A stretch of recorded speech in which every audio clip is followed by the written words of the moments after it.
oleh peserta didik melalui pengalaman dan interaksi dengan lingkungan. Konstruktivisme menekankan bahwa siswa bukan wadah kosong yang tinggal diisi. Mereka aktif membangun pengetahuan melalui pengalamannya, eksplorasi dan interaksi dengan lingkungannya. Guru berperan bukan hanya sebagai fasilitator atau satunya sumber informasi. Misalnya dalam pembelajaran IPA, siswa bukan hanya diberi materi tentang ekosistem, tetapi juga diajak untuk mengamati pada lingkungan langsung. Nah, pada slide selanjutnya di sini saya akan menjelaskan tentang ciri-ciri konstruktivisme. Ciri-ciri konstruktivisme ada 4. Yang pertama yaitu pembelajaran berpusat pada siswa. Yang kedua, pengetahuan dibangun secara bertahap. Nah, untuk ciri-ciri yang ketiga yaitu pengalaman dan konteks kehidupan. Untuk ciri-ciri yang terakhir atau yang keempat yaitu interaksi sosial dan diskusi. Nah, 4 ciri-ciri ini menjadi karakter khas untuk menjalankan teori konstruktivisme. Pembelajaran tidak hanya didominasi untuk ceramah, tapi juga diskusi siswa, berdebat, praktek, bukan hanya guru yang ceramah kepada siswanya atau guru yang menjelaskan bebannya pada siswanya, tetapi siswa juga bekerja dalam penjelasan materi tersebut. Pengetahuan bertambah sedikit demi sedikit melalui pengalaman nyata siswa. Diskusi dan kerja kelompok menjadi kunci untuk mengasuh pemahaman mereka atau pemahaman siswa. Nah, untuk pembahasan selanjutnya yaitu implementasi konstruktivisme di lapangan. Salah satu implementasi yang dapat dilakukan melalui yang pertama ada pembelajaran berbasis masalah atau problem based learning.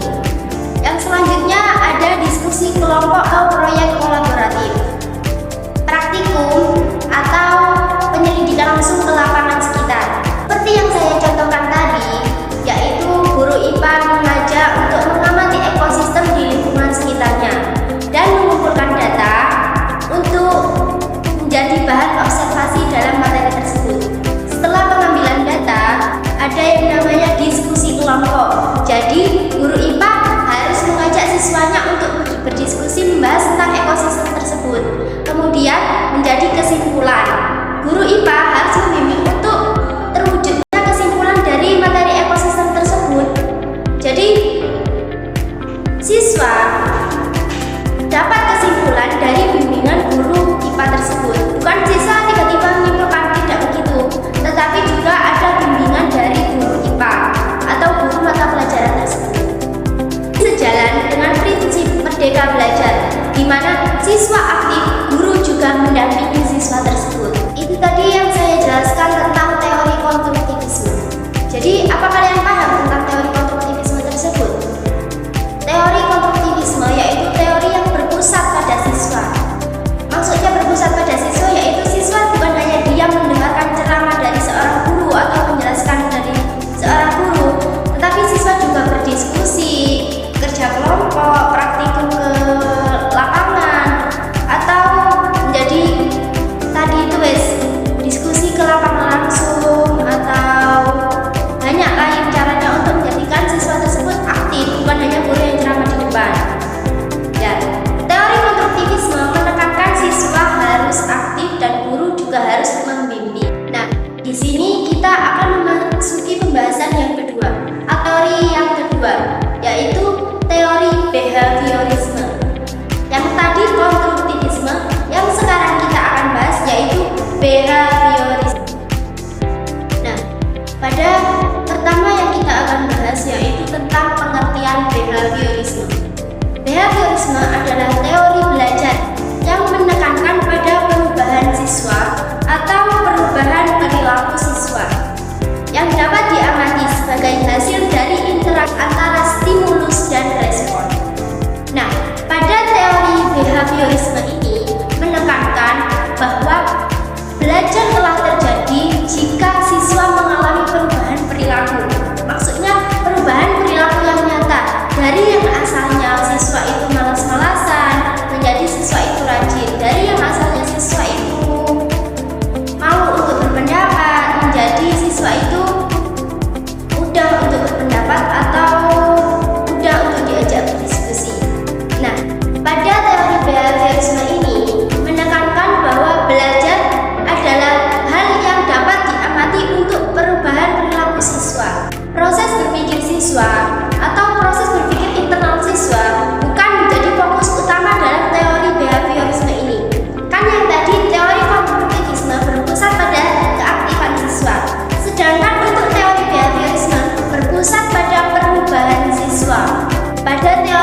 behaviorisme ini, ada beberapa penting yang berpendapat bahwa jika kita atau jika guru memberikan stimulus tertentu dan respon siswa tersebut baik, respon siswa tersebut welcome terhadap kita, bukan bukan hanya begitu, tapi siswa itu merespon baik pada kita jika kita menjelaskan, kita ngajak diskusi, siswa tersebut memberi respon yang baik kepada kita, dan dari kebiasaan tersebut menjadi nanti akan terbentuk kebiasaan belajar siswa.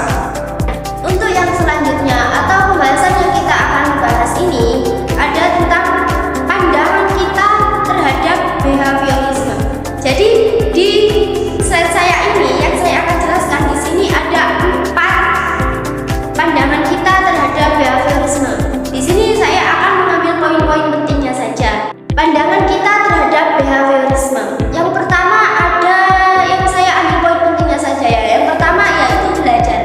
Belajar yaitu pembentukan kebiasaan siswa. Jadi guru membentuk siswa tersebut menjadi giat belajar yang asalnya malas-malasan, yang asalnya main HP terus bermain. Guru harus bisa merubah siswa tersebut menjadi siswa yang rajin dalam belajar. Untuk pandangan yang kedua menurut saya, yang saya ambil poin pentingnya yaitu penguatan dan hukuman.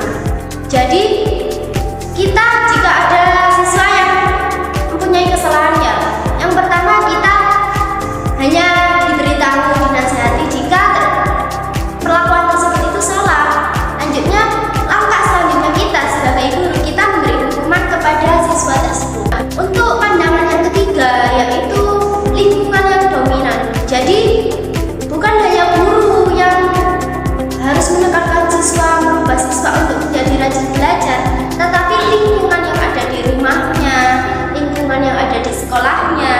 Contohnya lingkungan yang ada di rumah, orang tuanya harus mendukung siswa tersebut, harus meneladani, harus membimbing anak kita, harus membimbing anaknya agar rajin belajar. Kalau lingkungan di sekolah yang pertama ada guru harus membimbing kayak yang tadi pandangan yang pertama. Nah, lingkungan yang lainnya ada teman, yang lingkungan di sekolah yang paling dekat kepada siswa itu kan teman. Jadi usahakan siswa tersebut tidak salah